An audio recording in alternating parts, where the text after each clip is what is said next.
In this episode, we're going to hear from someone who lost his cat to a very strange creature. Then we're going to hear from someone who spotted something in the woods on his property that had him researching Google on exactly what it could be. Then finally, we hear from someone who went to a Catholic school and saw something very disturbing happen in a building during parent-teacher night. But before we get into the stories, if you're digging my content, let me know by hitting the like button.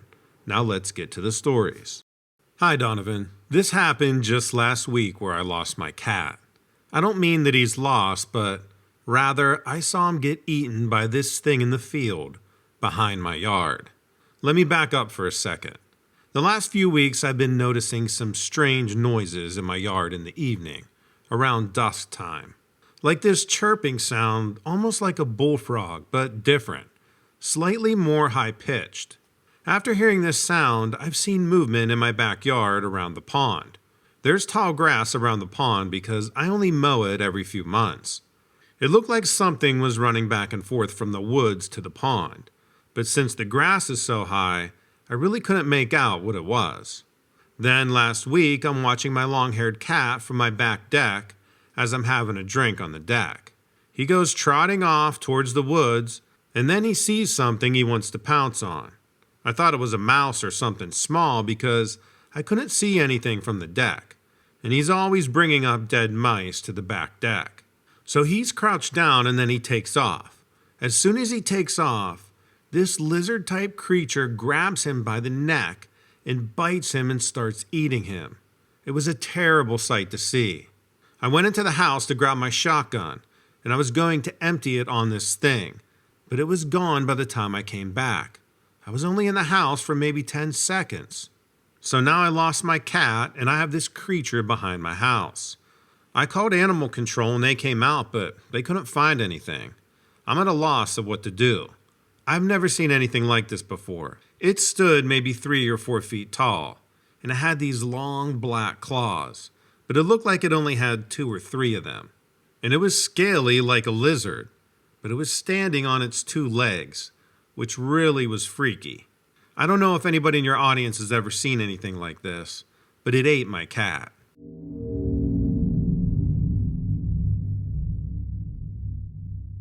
Hey there, Donovan.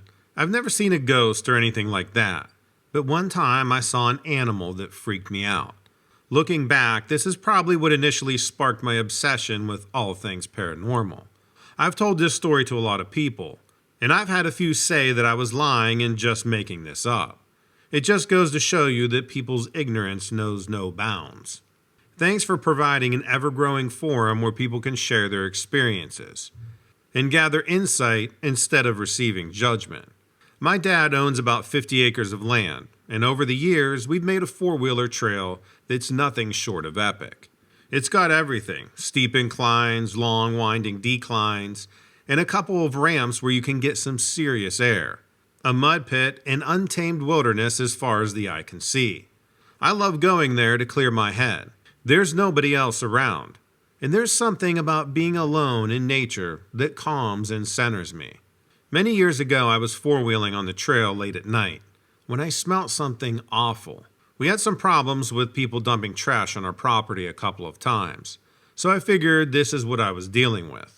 I went off the trail and headed towards the source of the smell. This was a rancid smell, enough to gag a maggot. My eyes started tearing up the closer I got to it. My 4-wheeler's headlights revealed a large animal feasting on a smaller animal up ahead, and realized that this might be the source of the smell. If one dead animal smelt this bad, I had to figure out what it was. As I got closer to the creature, I realized that it was huge and looked nothing like I've ever seen before in my life. It was the size of a bear with spikes on its back. It looked like a giant wolf without any hair. Its eyes were gigantic and awful. The creature looked right at me, dropped the carcass, and started snarling at me. The sounds this beast made were awful. It sounded like a big rabid dog's growl, but it was human-like and sounded demonic. It made low bellowing sounds and then high-pitched pain groans. I don't know exactly how to describe it, but I've never heard an animal sound anything like that. I was terrified and knew I needed to get the hell out of there as fast as I could. I gassed it out of there as fast as that four-wheeler would take me. As I made my way back to the trail, I heard those demonic grunts behind me. I thought I was going to die. I tried to swerve the four-wheeler in an unpredictable pattern as I headed back to the house. Finally, I didn't hear the beast anymore, and I made it safely back to the house. I told my dad what had happened, and he grabbed the shotgun and headed out into the woods. We searched all over but couldn't find the creature. When we got to the location where I first saw the beast, the small animal carcass was still there, but it was nowhere to be found. What was strange was that the little animal was mostly intact, despite the size of the demonic naked wolf that feasted on it. Dad checked all the trail cams, but none of them caught the creature on the camera. He told me to be careful and keep an eye out for it. I began researching what I had seen in the woods, and the only thing that was coming up at first was Bigfoot. But then I learned about a creature called a chupacabra.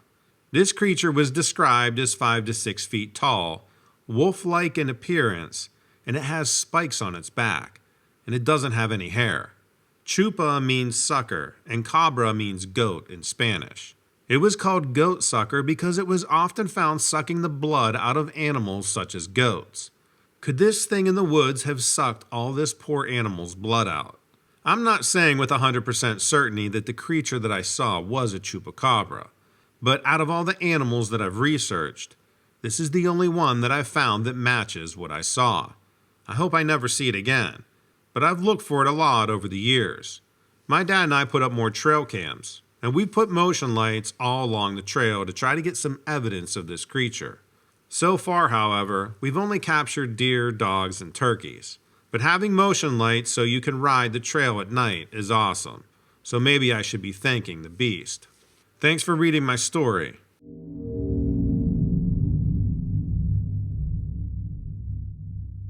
I can't believe I'm telling this story. I was 8 or 9 years old and I was a very quiet kid.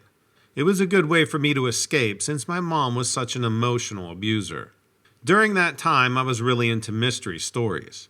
My dad was frustrated with me because he wanted me to read biographies and stuff like that to improve my mind. I liked those too, but I couldn't get enough of the mysteries. I guess I fancied myself an amateur detective after reading so many. I had changed schools a lot since my dad was always searching for the one that jived with his quirky views. That year, he had enrolled me in a parochial school. We had to wear uniforms every day. It was pretty rigid, but I liked my teachers. Except for Sister Virgilis, our religion teacher. She was ancient. She looked like she was about 100 years old. Nothing against old people, I love old people. She wore the full-length traditional black habit with all the accessories that go along with nun life. She looked so mean and was so strict and grouchy, probably for a good reason. Since I was so quiet, it wasn't easy for me to make friends. I did have one friend though. Her name was Brenda, and we really bonded over our mutual love for mysteries. The school didn't have a playground, so at recess every day, they would take us across the street to play at this park.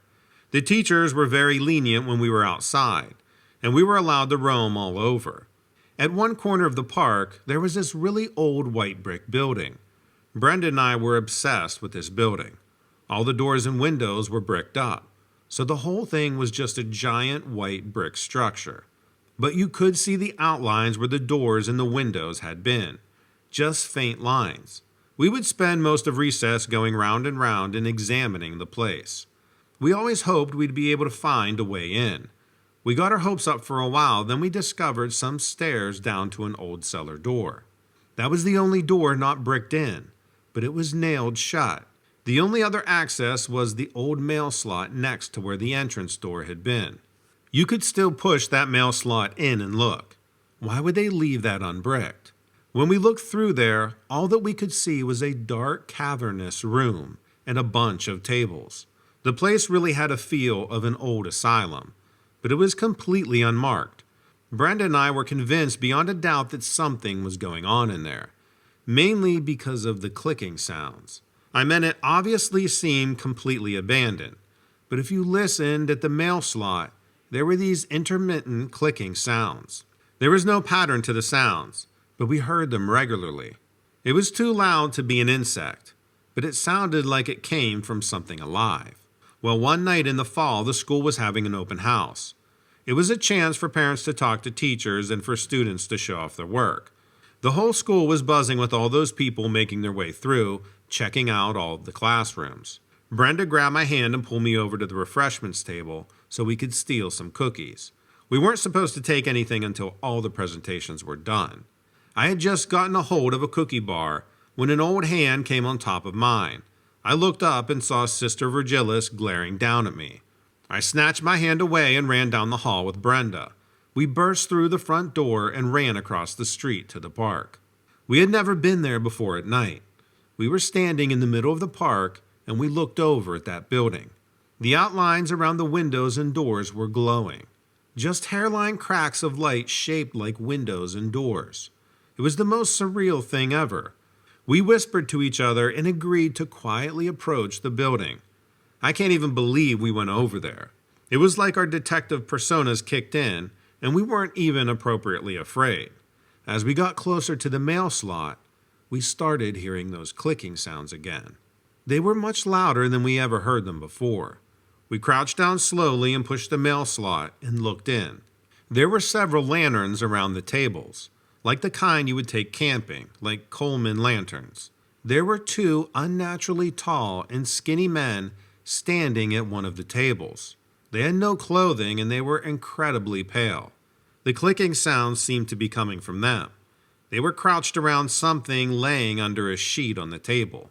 We couldn't tell at all what was under that sheet, but it seemed to be pretty much the length of the table, like human size.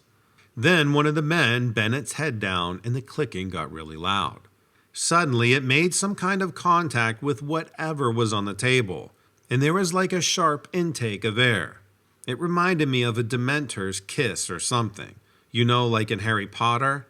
The thing under the sheet started struggling, and suddenly we realized we should be very afraid. We looked at each other just horrified and ran away from the building as quietly as we could. We ran back into the school and hunkered down by a window, trying to see the building, but it was hidden from our view. Sister Virgilis saw us there and thought we were hiding from her, but she was nothing at all after we had seen that.